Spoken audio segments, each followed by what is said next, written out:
Hello, Bill. Good morning, Matt. Happy Hanukkah. Happy Hanukkah to you. Happy holidays. Merry Christmas. Right around the Merry corner. Christmas. Right around the corner. It's a Christmas year. Very exciting. Yes, Uh, sometimes they're separated by several weeks. This time it's overlapping. it's overlapping. I think Christmas is night 7, if I remember correctly. Um, Last night I did the traditional Scher Hanukkah donuts, which were a big hit. We did the latkes for the first night. So that's all my kids know about Hanukkah is latkes and donuts and the menorah. That's the extent of our Jewish heritage. But But that's I mean, enough. Hanukkah is not one of the big Jewish holidays either, right? I mean, No, and I've tried to communicate to them. I mean, understand that I'm half Jewish, but I didn't. But I was nominally raised Catholic, so I didn't celebrate Jewish holidays in my household. Although I grew up in a very Jewish area, so it wasn't like a foreign concept. Um, uh, but yeah, I try to explain to the kids that because I was like, why do we do this? And I was like, well, I'm just trying to communicate that you have different ancestry in your family, and we're more than one thing. Da da da da. It's not just about religion; it's about culture, all that kind of stuff. Uh, and so I've tried to say to them that, and they're like, why are there so many Christmas songs, not a lot of Hanukkah songs? I'm like, well, one, there's not a lot of Jews. There's way more David Christian world of Lee Jews. Roth lights Uh, the right, menorah. right. um, That's a and classic. It's become a classic. It's really not.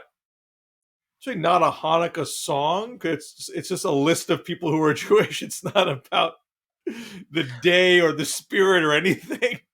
Well, okay, the Bare Naked Ladies have a very good holiday album, Yeah. which has some really good. Well, it's weird because it's a combination of like ridiculous songs that I hate that are just Hmm. silly, probably for little kids. I don't know. Then it's Hmm. got some really good Christian religious Christmas Hmm. carols, and then it's got a couple of Hanukkah songs, Hmm. um, which are really, I think, pretty good. Hmm. So I don't know if you've heard that, but I recommend it. I've heard the Green Christmas song off of that album, but I don't think I've heard the whole album. I Yeah, used to be really good at like keeping track of all the Christmas music in the world, all the holiday music in the world, and I feel like in the Spotify era, I'm woefully behind, and so I'm trying to catch up. well, one of my all-time favorites, and this probably goes back to the 1970s, is the Charlie Pride "Christmas in My Hometown" album, Hmm. which I grew Hmm. up listening to, and it stands the test of time. I mean, if you don't like country music, you're not going to like it, Yeah, but it's a great album, and I think underrated. I never hear it on the radio. I really dislike most country Christmas songs I hear. I mean, I like Christmas Me songs too. that are offbeat, and the Christmas country songs are like particularly saccharine and bland and uninteresting. I mean, I'm sure Yeah, there are I totally exceptions, but agree. I totally agree with you, which is why I point this one out as really a standout. now the And song that it's I'm got. loving. So go on. I was gonna say it's a great combination. The Charlie Pride is a great combination of like standards and originals, and Santa, secular stuff and devout religious Mhm. stuff. So it's a great combination of that. Now the He Christmas died of song. COVID, by the way. I think a I year or know, two ago. I know, Yeah. yeah. Um, the Christmas song that I'm loving uh, more than almost any other one right now, which I discovered last year, and I was late on it, is "I Wish It Was Christmas Today" by one of the singers from The Strokes. I forget his Julian Casablancas. Am I pronouncing his name right? I don't know, Um, but I just heard it recently. which is a version of the song that was initially on SNL with Horatio Sands and Jimmy Fallon and Chris Kattan and Tracy Morgan. I mean, essentially, it's a Horatio Sands number that the other ones, chimed in on. And to my mind, as an SNL bit, it is terrible. It is like 100% filler. There's nothing interesting about it. It's just basically like, here's a dippy song that I made, and we're going to play it. And we get away with it because we're on SNL. Like there's it's not even a sketch, it's just them playing the song and being a little goofy. Like when they Um, did Hallelujah after Trump, after Trump not quite won. That not was quite the same vibe. different different subtext there, but that era of SNL I don't care for, and it really felt like uh, just a total mailing it in kind of effort. And so I'm fascinated that it was able to be made into like an absolute killer Christmas song. The bare bones of the song was the there. kids are calling it a banger Christmas song. That's what I've I been almost hearing. said that until I realized how stupid it would be coming out of my mouth, so I didn't. Um, and there actually is a clip of it on Jimmy Fallon's the Tonight Show where like him and Horatio Sands start doing it the SNL way, and then it segs into the Strokes way, and they come on and do it with Julian. It's impressive. So I can't get enough of that song. I should probably mention some of the stuff that I like to watch with the family in this season. Of course, Elf is a staple. We've been watching, as you know, Bill, the Santa Clauses, on Disney, the Tim Allen reboot vehicle. I'm a big fan. This is probably controversial. I'm a big fan of the Bill Murray Christmas special on The Netflix. special. I've never Yeah. seen the special. I like Scrooged. Not a big fan of Scrooged. However, one of my standards is The Man Who Invented Christmas, which is it's the story of Charles Dickens as a writer, and he's down on his luck. He's out of money, and he has to write a Christmas Carol, and he's got like 2 months to do it. Which, if you've ever written a book, as you have, you know that that's a pretty quick turnaround. That's on the list. I also like the Andy Griffith Christmas special. I like, not to be confused with Bill Murray, I like How Murray Saved Christmas, the cartoon. Have you seen this? No. It's Jerry Stiller is the main character, the voice. How Murray Saved Christmas. You would like it. It's very funny. So anyway, these are a few of the things that we have been Well, watching this we have season. almost no traditions in this regard because my two children have almost no overlap in what they like to watch. My younger daughter likes movies, and my older daughter doesn't. Just movies in general. My older daughter doesn't like to sit through a movie. Um, so we Elf is the one thing that we have watched every year, but this year we had Elf on in the background while we decorated the tree. So it wasn't like we were sitting down as a family all cozy together. And I tried to get them into the Charlie Brown special, and they were like, "This is sad. Why are we It is. watching this?" So all those types of things, like they don't really get, and I have not been able to transfer them. I was starting to watch the new Will Ferrell Christmas movie, Spirited. Yeah, I Which want to see that. I have not had a chance to watch it yet. I was enjoying it. I was halfway through it, and it got too late. I was like, well, let's pick this up later. I was just watching with my younger daughter, and then I tried to get her to fish, and she was like, "Yeah, I didn't really like it." So if I'm going to see it, it's going to probably be with my wife at some point, Mm. between now and New Year's when we get a minute to ourselves.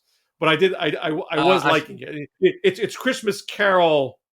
I don't want to spoil anything for you, but it's essentially an extension of Christmas Carol. That's on the list of I definitely want to see that. So I'm stoked. Um, we should probably say, if you like this kind of back and forth, we are hoping, Bill and I are hoping. Now, as you know, we're going to go away for 2 weeks from the DMZ. However, we're going to try to do a little video, a patrons only video between Christmas and New Year. And we might kibitz about how our holidays went, talk a Okay, little Matt. bit about. Okay, Matt. I hereby forbid you from using Yiddish. You are not What is allowed. that? That's just your shtick? I'm not allowed. I'm schwitzing over here. Come on. We will talk about the year that was 2022. We're going to talk about what we learned this year, individually, collectively, may delve a little bit into current events. Maybe something will be happening that we will not get to talk about in the DMZ. There'll be some development. Maybe Ron DeSantis will declare for president. Who knows? So, good Lord willing. Elizabeth Warren had her announcement New Year's Eve, 2018. The last day of 2018 is when she had her exploratory committee announcement. So I'm going to pour me a beer. I Get me a beer. What was it she said? I do think the announcements are coming. Yeah. So anyway, patreon.com/Bill Scher, patreon.com/Matt Lewis. And if you have been supporting us all year, whether you watched that or not, thank you. We appreciate it. Thank you for your support. And even if you're not, thank you for watching us. Thank you for tweeting about us. Thank you for liking the videos, subscribing to the videos, sharing them telling a friend. It means a lot to us. Keeps us going. And you know who else lights the menorah, Bill? Not just David Lee Roth, not just Arthur Fonzarelli, but a guy I like to call Zelensky. That's And right. this is a segue. That's what they call in the business, a seamless segue to talk about. He came here, I think, in Churchillian fashion, Bill. You know, Winston Churchill came to the United States and addressed Congress at Christmastime. And so has President Zelensky, but not without criticism, Bill. And there are people who are mocking him and attacking him. And where are you on this? Are you one of them? I'm not one of them. I've not drunk the Tucker Carlson, Glenn Greenwald, Tulsi Gabbard Kool-Aid, and turn anti-Zelensky. But I thought it was an historic moment. Now I can't say if it's going to have the political impact that they want in America. Now, keep in mind that Zelensky already has the upper hand here. You know, we're on the verge of passing a very large spending package for Ukraine as part of the omnibus bill, because you have unanimity, you have consensus between Democratic leadership, Biden, Schumer, Pelosi, and I think the caucus broadly, and Mitch McConnell, the Republican Senate leader. Now you have some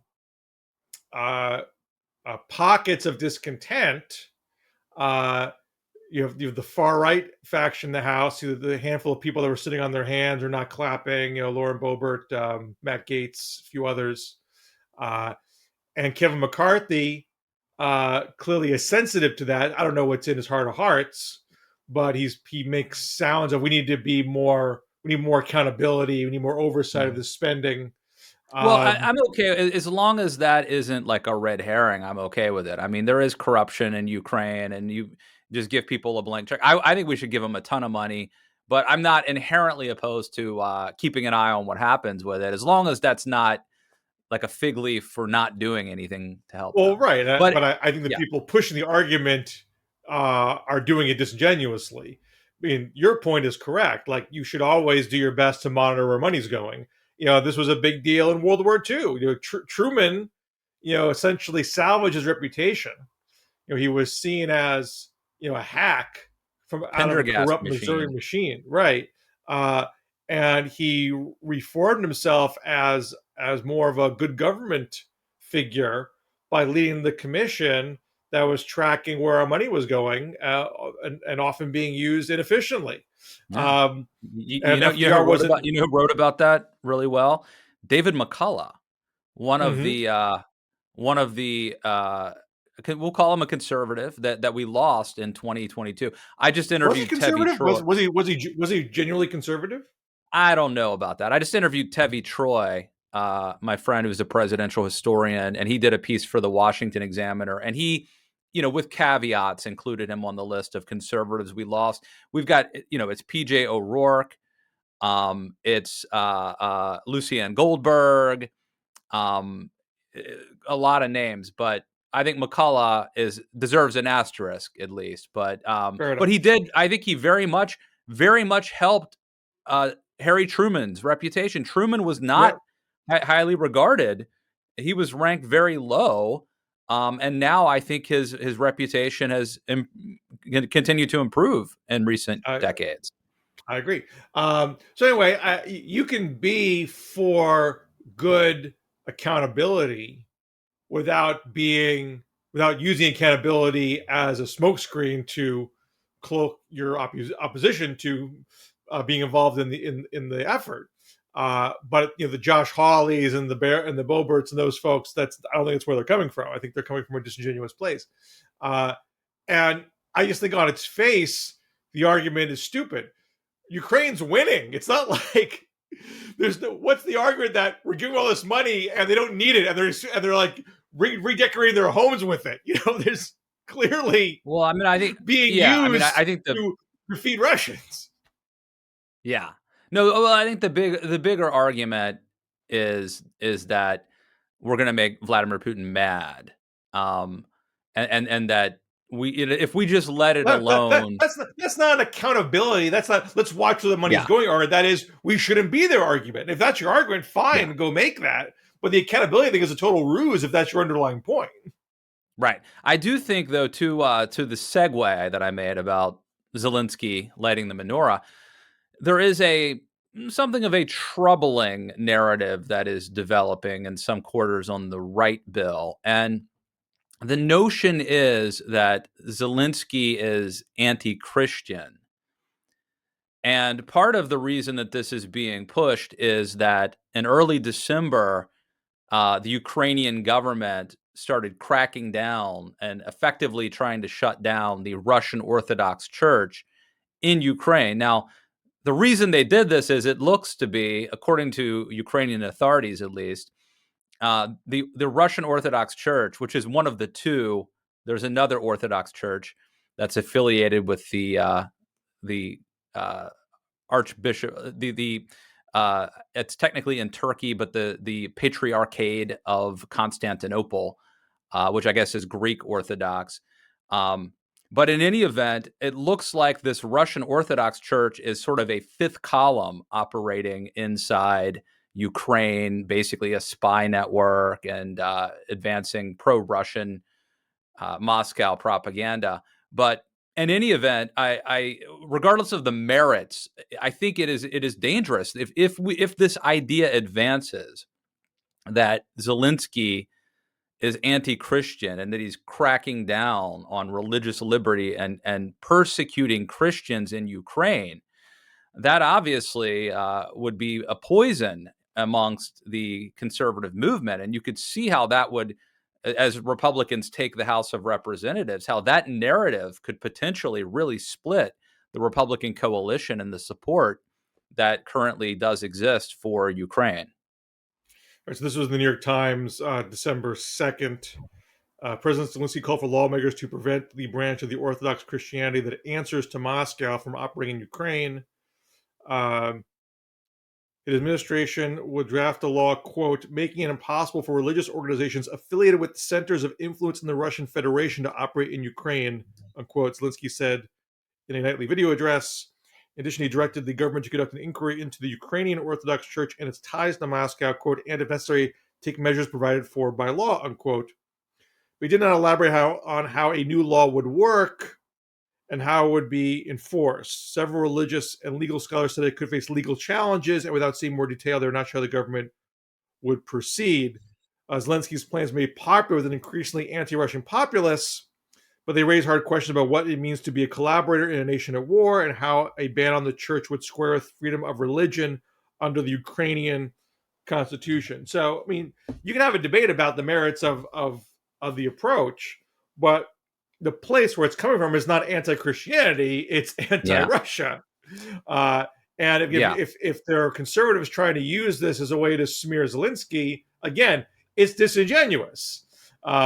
When you want to have an academic argument about what's freedom of speech and freedom of religion in a time of war, again, that's a interesting conversation to have. But if your goal is, I want to turn Americans against Zelensky because I don't agree with fighting Putin, and I think Putin should be allowed to occupy parts or all of Ukraine, you know, just be honest with what your argument is. I All mean, right. I So don't let me deserve Tucker read Carlson you. that. Sorry, go on. Yeah, that's where I was going with this, Bill. My friend and former boss Tucker Carlson last night on his show, he said this quote: "If you were a Republican office holder and Zelensky came to Washington, maybe you would, for a moment, ask him about his current and ongoing war against Christianity in Ukraine, especially if you were, say, Mitch McConnell or John Cornyn, and a lot of their own voters go to church on Sunday." He continued, quote, "You will not hear a word on television tonight about the fact that Zelensky has banned an entire ancient Christian denomination in Ukraine and then seized churches and then thrown priests in jail. According to Mitch McConnell, who apparently hasn't left his office in the mid 80s since the mid 80s, anti-Christian despotism is what most Republicans want above all." So, I FYI mean, on that. Tucker had a part of his rant last night, and I don't watch Tucker, regularly, but I was a little curious about his reaction to last night, and he had a riff where he's accusing Zelensky of dragging America into a regime change plot to overthrow Putin, and not simply to push Russia out of Ukraine's borders. Uh, and I think it was on to say, well, I mean, I'm not quoting here. What would happen if Putin was gone? What chaos would that ensue? What horrors would befall upon us if Putin was gone? I mean, I'm not saying we should be, pushing regime change here because that could spark, a wider conflict. But I'm not going to be sad if Putin's gone. Like that's not a compelling Yeah. argument to me. If Tucker Carlson, you're trying to convince most Americans to not sign on with Zelensky, and your argument is, what happens if poor Vladimir Putin goes away? Like that just strikes me as a weird road to go down. But Yeah. it does say where Tucker's head is at. I mean, he is trying to make you more sympathetic to Putin than you are to Zelensky, and Putin Well, let me himself is ask you trying to. this. Sorry. Let me ask you this because obviously I have profound philosophical differences with, the Ron Paul sort of isolationist, whatever, nationalist, populist wing of the Republican Party as it exists today. That's no surprise. Um, I have seen people call this anti-Semitic. And what am I missing? Because no, I may not be as attuned to it as others, but I see this as sort of a transparent attempt to undermine Zelensky. Obviously, as I noted, if you can portray Zelensky as anti-Christian, that is very damaging when it comes to, it's a wedge issue then for Republicans. But I'm not sure this is anti-Semitic, but what am I missing? Is this anti-Semitic? Well, I mean, you could certainly say, just if you're taking the charge that Zelensky is uh, attacking Christianity by trying to close down these churches and locking up priests. Uh, yeah. Can you have that view and not be anti-Semitic? I guess so. It does. It's not literally saying that all Jews are bad, and Christianity is better than Judaism. Um, But but I mean, like, I would say that, like, if Saddam Hussein or Mubarak were persecuting Coptic Christians or something, like you could say that without being anti-Semitic, right? Because it could be you like, true. sure, you can. But I think we should, and I'm not even arguing that Tara Carlson is trying to pander to anti-Semites here. I mean, I just think he's grasping for any straw he can to, serve his worldview. Uh, but let's also be aware, that anti-Semitism is becoming more prominent. I mean, these things go in That's cycles. for sure. It's not like it ever goes away, but we literally have some of the most famous people in the world spouting anti-Semitism, in plain view, not even, cloaked in any way. And that in anti-Semitic corners, they're going to take that sort of argument and graft anti-Semitism onto it. It's not hard to do.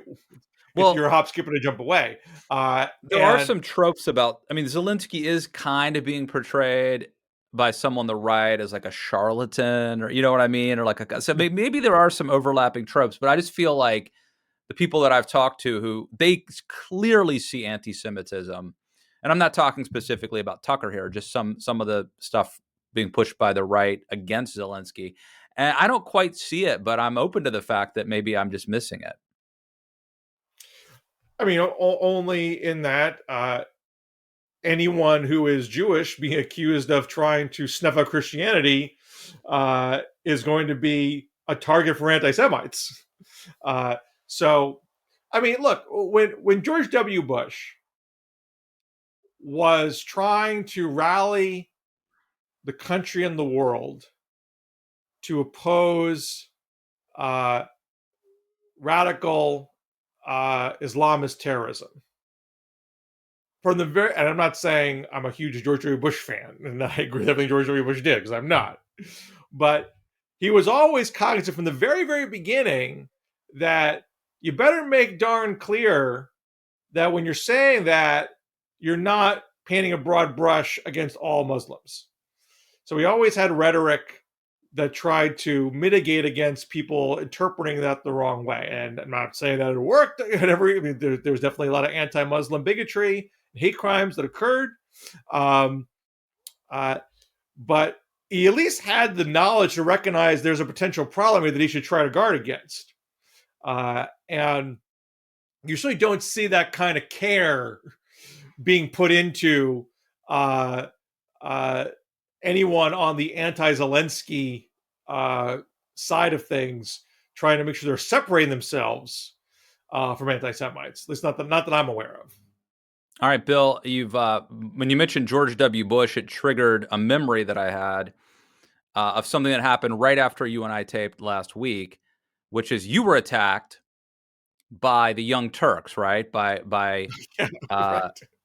And I think it had something to do.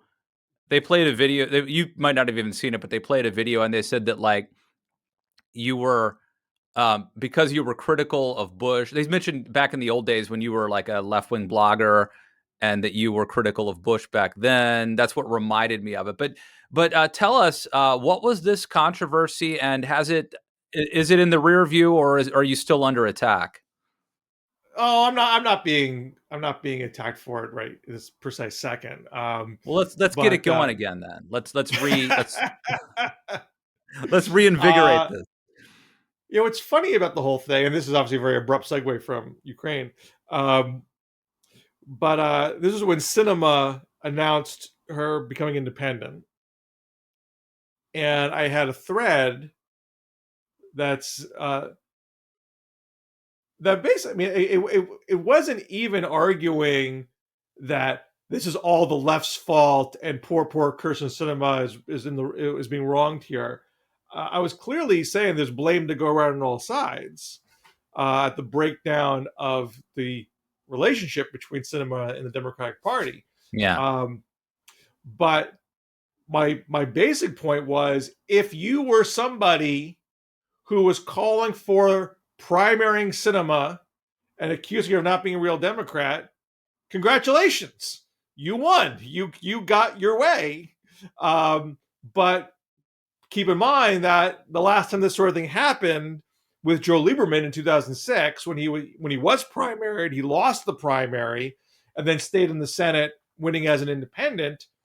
He became a much bigger dick because his base of support was no longer tethered at all to the progressives in his state. This is not wholly analogous because she didn't lose a primary. She's essentially jumping ship before the primary.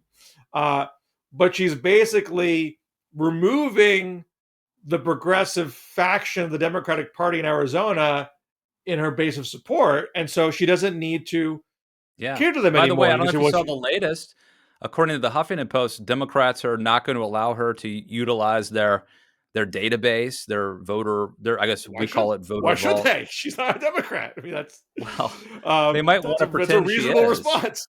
What's that? I had a friend of mine who is sort of a nerdy kind of, Steve, kind of looked like Steve Jobs, and he had this girlfriend. Picture Aunt Becky from Family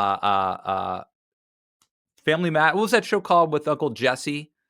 Uh, Full House. oh, Full House. that's it. Full House. Picture Aunt And Becky. I only know this because I'm being forced to watch Fuller House right now. Well, I know you're a huge Candace Cameron booster and all of her cause. So he looks like Steve Jobs. His girlfriend looks like Aunt Becky from Full House, circa 1988.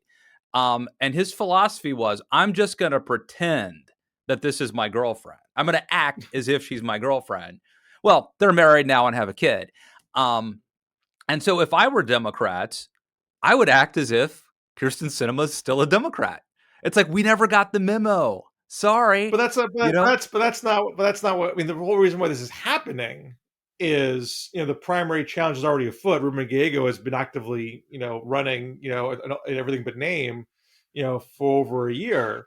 The Arizona Democratic Party already censured her, over the whole filibuster voting rights brouhaha. So, like, clearly the relationship had already broken down. So back to the whole Young Turks thing. So anyway, this tweet got, in the anti-cinema maelstrom, in the Twitter sphere, where, here goes some guy from Politico is blaming the left, and it's always very annoying because I'm not on Politico's payroll. I'm a freelancer who contributes to them sometimes. I have a contributing writer title, but I'm not payroll. I don't speak for Politico. I don't even. And most of my primary work isn't even at Politico these days. That's always the go-to whenever someone on the left is mad at me. This is what Politico's saying. Real clear politics would be presumably even more damning, Bill.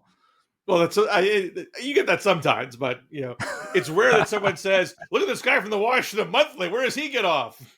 So anyway, and so the whole thing was being framed as, look at this jackass blaming the left. And pretty soon you're going to be known as you're going to be known as the conservative voice on the DMZ from the conservative perspective. Well, you are a rhino anyway, so it all evens out. So this is just sort of usual Twitter, nonsense. And then Jank at the Young Turks dedicates a whole 10-minute segment about it, as if which is all framed upon Politico writer blames left. The media is blaming the left because one guy on Twitter had a really nuanced point that this was something that the left wanted to happen.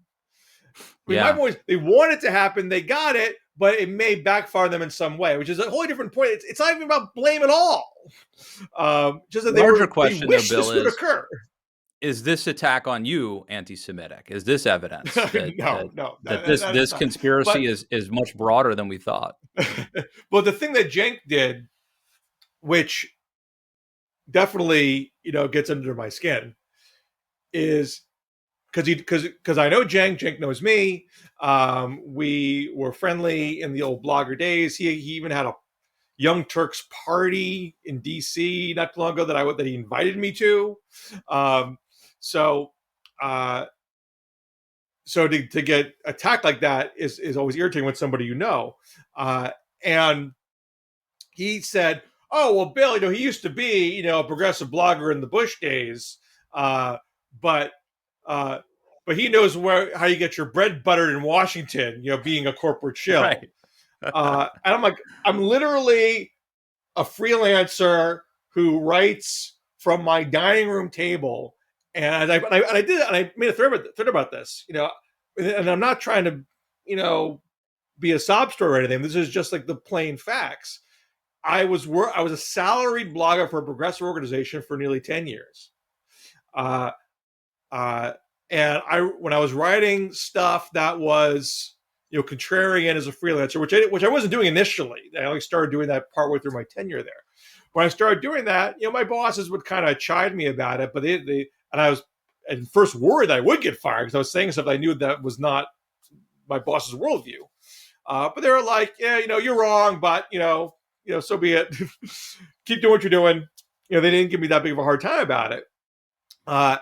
And then in 2016, the ownership transferred to a different left-wing group who were not so keen on my freelance writing, which I only heard secondhand. But lo and behold, 6 months later, I was fired for no obvious reason, no stated reason. But obviously, I can put two and two together, and I've been freelance ever since then. I've been freelance for the last 5 years, and my take-home pay. And I was working for a nonprofit before, so I was never rolling in it, man. I was never making six figures as a blogger for a progressive nonprofit, mind you. But my wife has a cloth Republican coat, but we're not giving away checkers. As a freelancer, I'm making at best a third of what I was making before. So Jenkins Lee accused me of being corporate subsidized, which is just factually untrue. We are user subsidized at patreon.com/Bill Scher. Hook a brother up. Because it still can't, again, just to make this not about me and like my sad career, but it speaks to the worldview on some people on the left, which you would think would have matured by now. But yet there's still a sense of, if you hold a view that is not party line progressive on every single thing, it must be because you're bought and paid for it. It couldn't be that you have a different opinion about that. Do you think they sincerely believe that, or is this just a cudgel they will use against? I don't know. I don't care. But this Cenk, who I have to assume is making a lot more money than me. He brags about he's like the biggest social media kingpin, all these subscribers, blah blah blah. I mean, he certainly has more YouTube hits than you or I get, Matt. So now wait a minute there, Bill. I'm pulling in 3 figures from YouTube every month. Come on. So you're telling me that I'm the big giant sellout?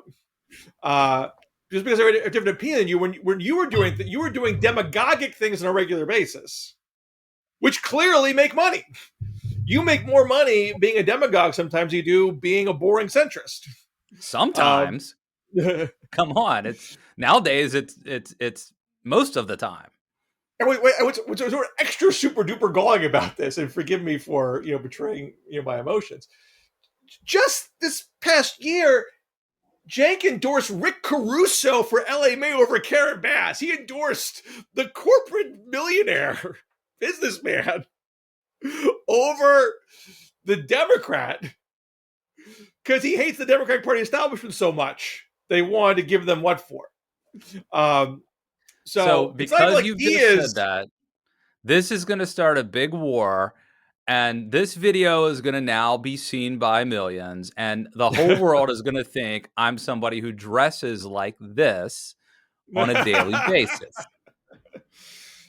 It all comes together. This is what the plan was, Matt. I lured you into ugly Christmas sweater episode just so I could create a whole bunch of Matt Lewis memes. I might get up to upper. Well, Bill, all this talk about this controversy could bump me up into not just 3 digits on YouTube, but the upper 3 digits. So thank you. Let's attack people more often on this platform.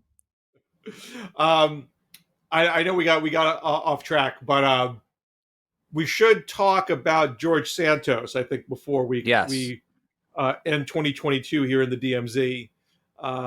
Another tweet of mine that went oddly viral. It's one of those things where I happened to catch it early in the morning and had a quick reaction to it. And I think just because I was one of the first people reacting to it, I get kind of caught on. But when I saw the story in the Times about all of his pathological lying about his background, I said, this is a colossal failure of journalism and opposition research for this to have come out a month after the election. And I immediately felt a little bit bad about the tweet, one, because I thought the piece that published was a very well done piece. It was very good journalism that was just published. It just was late. And, I didn't know exactly for sure what happened on the Oppo research front. And I learned after the tweet that the Democrats, the DCCC, did an 87-page Oppo dump on him, which, didn't have all of that stuff that was in the Times piece.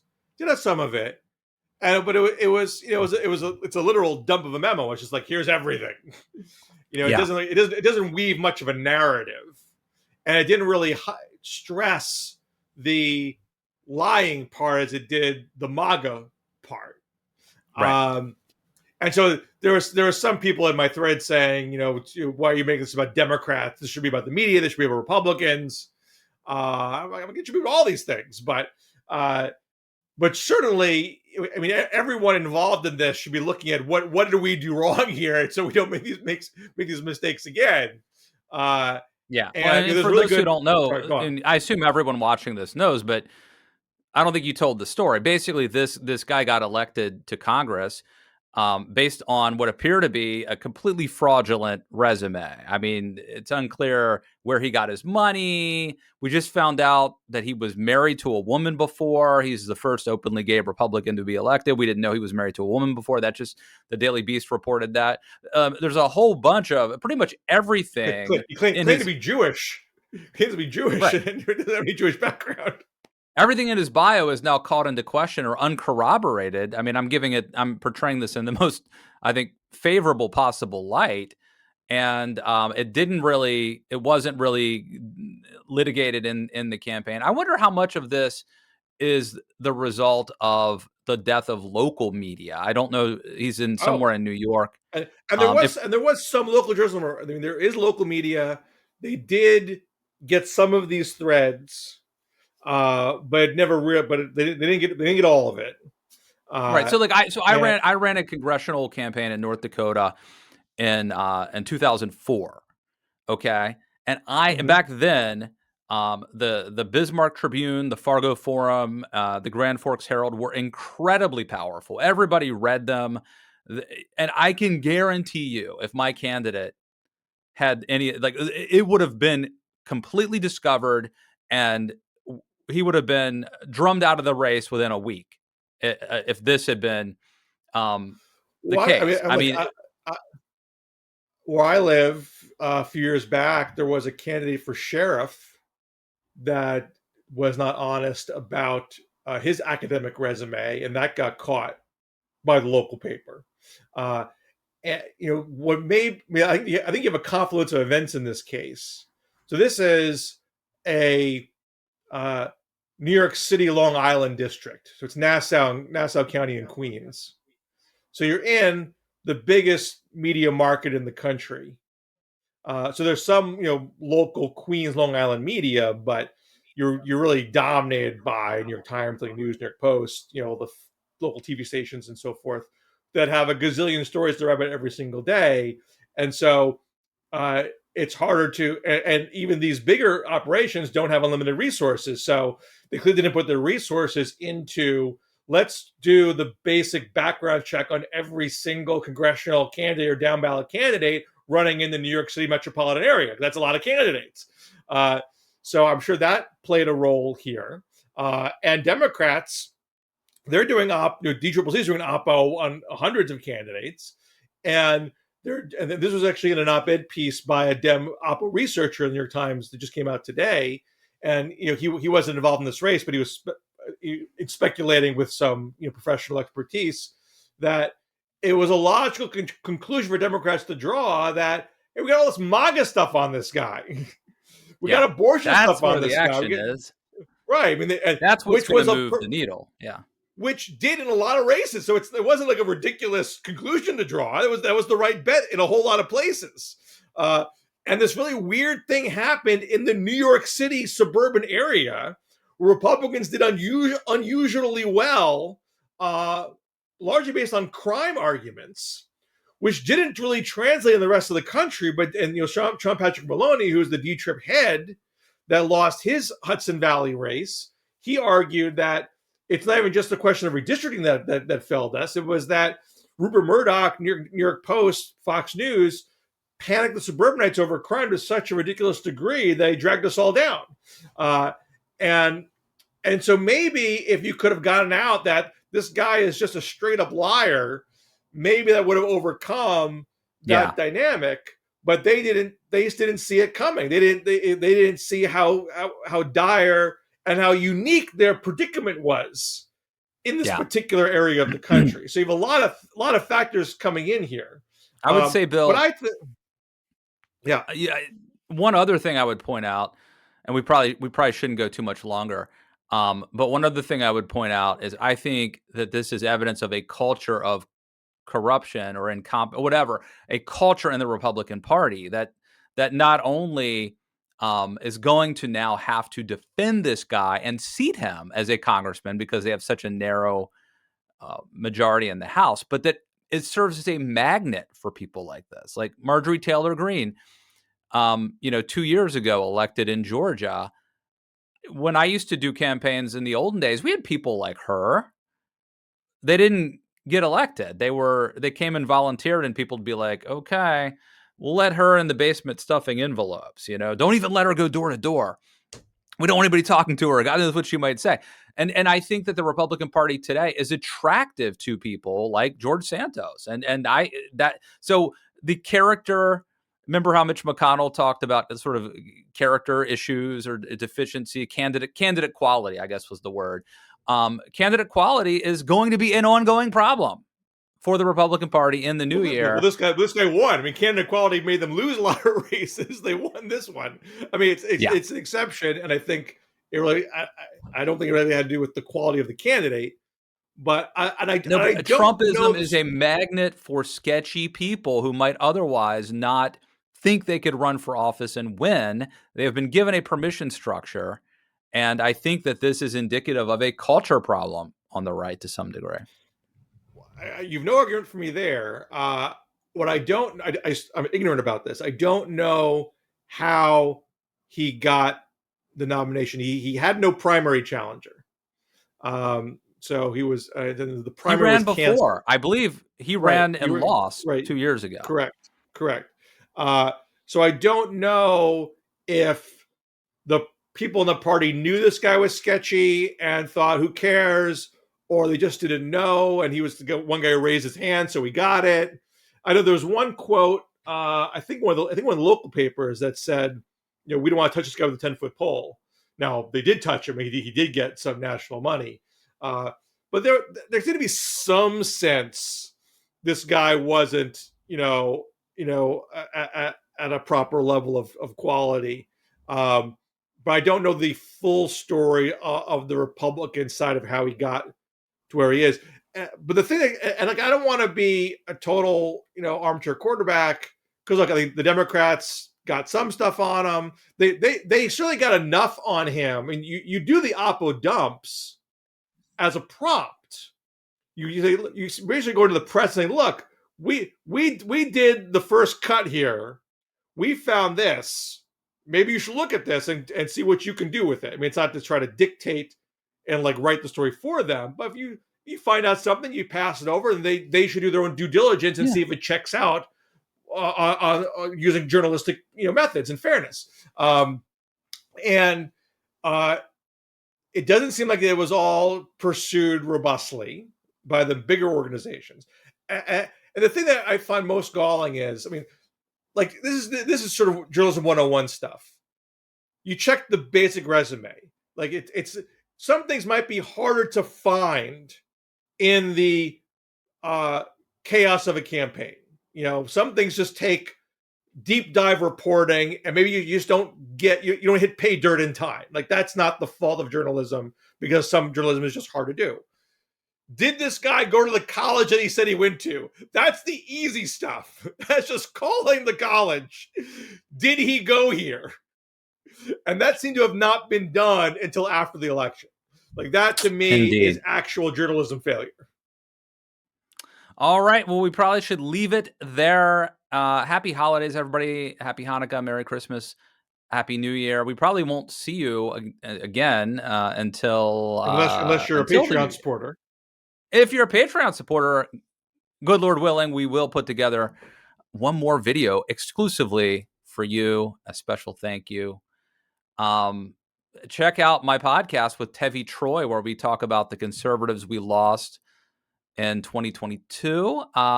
Bill, anything you'd like to promote or shamelessly plug? Well, let's see. I should have a piece in Real Clear Politics tomorrow about Sinema, and I'm not even being all that nice to Sinema because I'm not paid for by any corporation. I can say what I want when I want to say it. I had a piece of the Washington Monthly because the Monthly is also a nonprofit and does fundraising, and so I have a fundraising piece up there, which is not just a boring fundraising piece. It's about how ideas become influential. And I do I think the like that. Monthly is if you do read the Monthly, the printer or the website, like it's a very ideas heavy publication, and I'm hardly the biggest ideas person because I'm a political hack, but their bread and butter is ideas, and Ideas have it. consequences, Bill. I think I read But that somewhere.